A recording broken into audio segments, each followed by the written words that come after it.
రాఘవ, ఈ ఇల్లు నా పేరు మీద రాయడం ఏంటి? అసలు ఆస్తితో నాకు పనేంటి? నాకున్న ఆస్తి ఏంటో నీకు తెలుసు కదా. పాప పేరు మీద ఎన్ని ఆస్తులున్నాయో నీకు బాగా తెలుసు. ఈ ఇంటిని నా పేరు మీద రాసి మళ్ళీ కొత్త సమస్యను సృష్టించడం అవసరమా? ఓకే సుహాసిని, పాపకు ఆస్తి ఉంది, నీకు ఆస్తి ఉంది. ఈ ఆస్తి మీదనే మీరు ఆధారపడుతున్నారని, అందుకే ఇస్తున్నానని ఉద్దేశమైతే కాదు.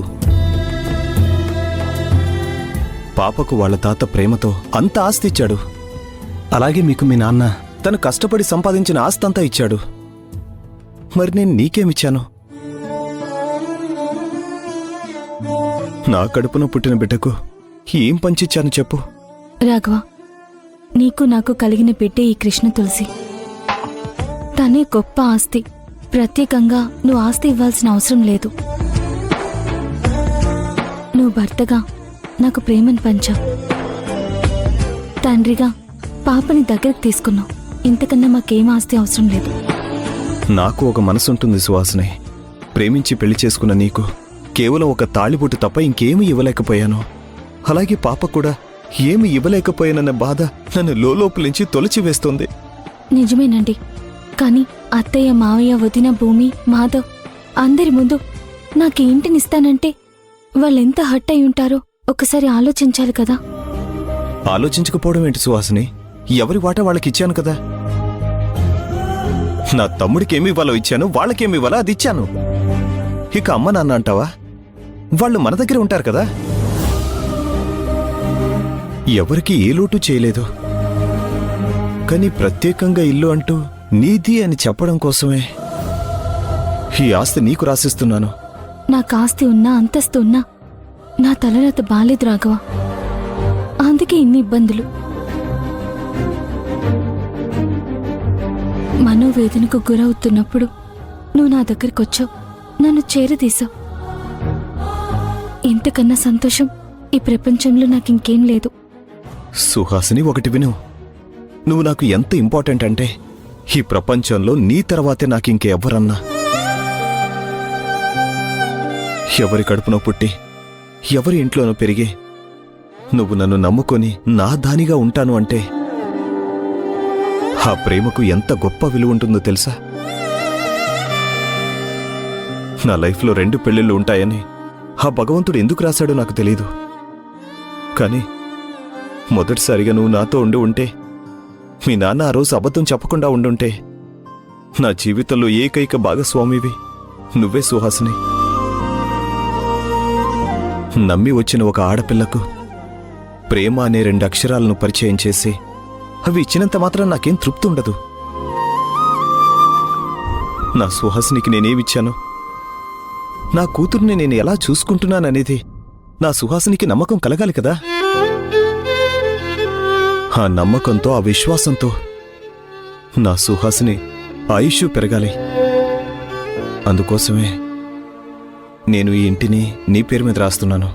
చాలు రాఘవ, నీ ప్రేమను నాపై కురిపిస్తుంటే ఇంతకన్నా అదృష్టవంతురాలు నా దృష్టిలో ఇంకెవ్వరూ లేరు. నేను తప్ప. అయినా సరే నేను నిన్నొకటి అడుగుతాను. అడుగు సుహాసిని, నువ్వేదైనా అడగొచ్చు. నీకోసం ఏదైనా చేస్తాను, ఏమైనా చేస్తాను. ఆస్తి పంచేయాలి, నా కోసం ఏదో ఒకటి గిఫ్ట్ రూపంలో ఇవ్వాలనుకునే నీ ప్రేమని నేను కాదనిలేను. కానీ ఇంతమంది ముందు ఇంతమంది సంతోషంగా ఉన్న ఇంటిని నా ఒక్కదాని పేరు మీద రాస్తానంటే ఎవరికైనా బాధగానే ఉంటుంది రాఘవ. ఈ ఇల్లు నా పేరు మీద లేకుండా ఉంటేనే బాగుంటుందనుకుంటున్నాను. సుహాసిని, ప్లీజ్, ఈ విషయంలో నువ్వు నన్ను హర్ట్ చేయకు. అది కాదు రాఘవ, ఇప్పుడు ఆస్తి నీదే, ఇల్లు నీదే. నీదే అయినప్పుడు పాపది కాకుండా ఎలా పోతుంది? నాది కాకుండా ఎలా అవుతుంది? అంతేకాని సపరేట్ చెయ్యొద్దు అని అంటున్నాను. అవన్నీ పక్కన పెట్టు సుహాసిని. నేను చెయ్యాలనుకున్నవన్నీ కూడా నీ కళ్ళ ముందే జరగాలి. నువ్వు సంతోషంగా ఉండాలి. నీ రాఘవ నిన్ను పాపని ఎలా చూసుకుంటున్నాడనే తప్ప నీకిక వేరేదేదీ గుర్తుండకూడదు. నా నిర్ణయాన్ని గౌరవించు. అందుకే నేను ఈ నిర్ణయం తీసుకున్నాను సువాసిని.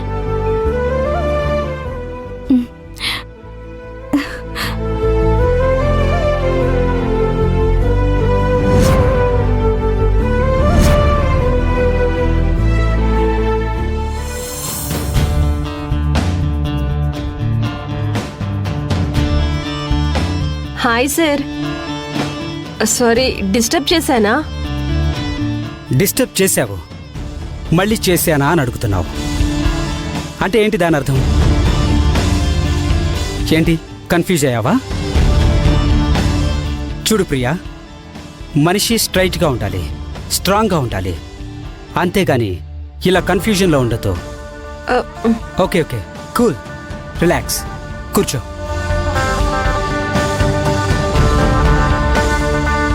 సార్, నాకు అలేఖ్య కాల్ చేసింది.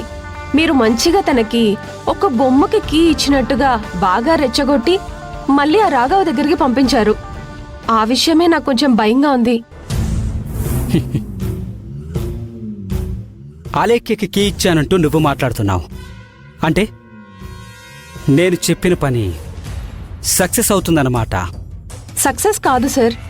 అలేఖ్య చెప్పగానే నేను షాక్ అయ్యి మీ దగ్గరకు వచ్చేసాను.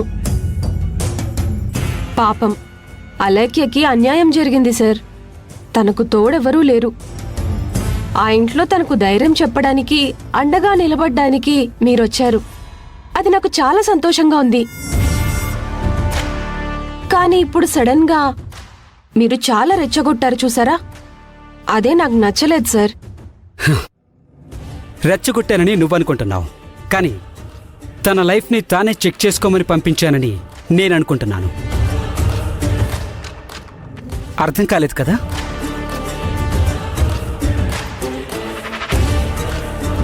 చూడు ప్రియా, దీపం లేని ఇల్లు నీరు లేని బావి లాంటిది.